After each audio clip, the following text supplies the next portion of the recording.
And with me this morning I have Xander. Xander, I'm going to let you say your own last name. I've seen it appear two different ways. He is joining me live this morning from Madison, Wisconsin, where he is on a little business and pleasure trip. And he is here representing his organization, Indy Arts Media Co-Op. So, Xander, please tell us a little bit about your co-op and about yourself.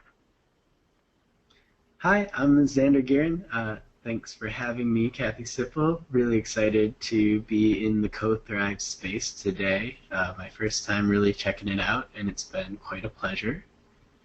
I am trained in community organizing ever since I'm a Wisconsin native, actually, and so returning to my hometown, per se, where 5 years ago I supported public workers and was really on the ground floor of a tremendous struggle that occurred here, known as the Wisconsin Uprising to many, when the Imperial Governor Walker released a really outrageous bill attacking not just teachers and mothers and fathers and women's reproductive rights and immigrants, but really the economy of Wisconsin. And there was protests bigger than the Vietnam War protests. I think that one got people might, I don't know, you might be more familiar with even, Kathy, outside of my generation, but Madison got a lot of press for the Vietnam War protests. I don't know if you remember that. I was pretty young at the time. I'm definitely older than you, but I was pretty young to remember that firsthand. But yeah, it doesn't surprise me that Madison would have been, very active and involved. And so the Wisconsin Uprising in 2011 was way bigger even yet, but got no press, actually, except for some global press about it. I actually remember eating a pizza donated by some folks in Egypt, actually, who were supporting the struggle. But yeah, I got trained there, essentially in community horizontal organizing work, as we took over the Capitol, occupied the State House for 2 weeks, and were running really a new community inside it. We had free daycare, free healthcare, an information station, free food, like a little restaurant going on in there. And everything was being organized on a consensus basis, which is one of the biggest things behind the work I do and behind Indy Arts Media Cooperative is this idea that every voice matters, and even the marginalized voice, so that the minorities aren't being trampled on as our democracy tends to do, unfortunately, our majority rule tendency. Yeah, so that's my background, and from there I got involved in the culture industry and music, art, and media. I'm a musician myself, and I moved down to Indianapolis, where Indy Arts Media Co-op is based out of, and we started seeing in Indianapolis this huge connectivity gap, really this access gap between all of these really awesome projects and really amazing communities that were growing there. Indianapolis is one of the most spread out cities in the country. It's the 8th largest, even though it has a population under 1 million, about 800,000 people. It's really a tiny town, like a bunch of tiny towns all stuck together, actually. So we saw this happening over and over again, where redundant projects were happening on different sides of town. You would meet somebody and you're like, wow, I should have known about you 3 years ago. Like, we should have been collaborating already. And so for that reason, we started looking at social media networks and the internet in general as like, here is one way that we can connect people that isn't so tied to transportation, which is such a huge issue in our city and in many urban cities in the United States. Because transportation has so much to do with distribution, actually, even if it's the distribution of information, actually. Yeah, so we started Indy Arts Media Co-op with the mission of distributing and producing creative content to promote awareness, education, action through collaboration. And Kathy, you might scroll down on the website actually just a bit. our infographic is in that main stream. If you just go straight down, grab the scroll bar. Okay. Do you want to be at that Indianapolis, your community and allies? Is that the right one? I was just going to pull you right there to that infographic just there. And I don't know if you can zoom in at all on it, but okay. Below me you can see the purple circle and the yellow circle, and so the purple circle represents you and your community, and the yellow circle is allies or groups with shared values. And so we're representing with that orange bar down the center this connectivity gap, and kind of hard to see here, but if you go to our website, iamcoop.org, you can take a closer peek. It's let me see if this will help. Yeah, that probably will help. Right, there we go. A little better? Yeah.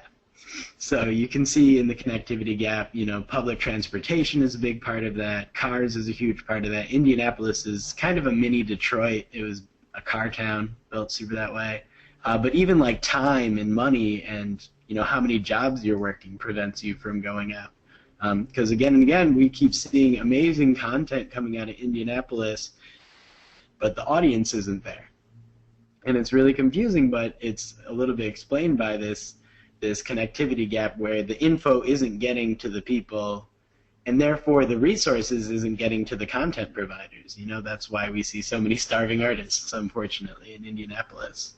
And so Indy Arts Media Co-op got founded around this idea that with these wonderful tools and networks that we now have access to, and with the computer gap closing all of the time, public libraries luckily are still pretty accessible in Indianapolis and most places, that we can kind of tie ourselves together or more closely knit our community using the web and through asset sharing programs is what we've been really focused on.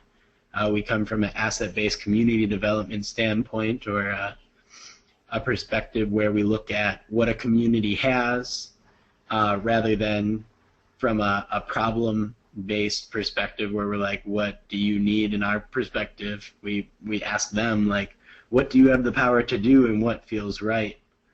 And so in Indianapolis, we're developing a tool lending library is our first big project. We've been doing a series of workshops, and we do a once-a-month film screening just to again, knit the community together and get the people in the spaces to share the good news and the good words.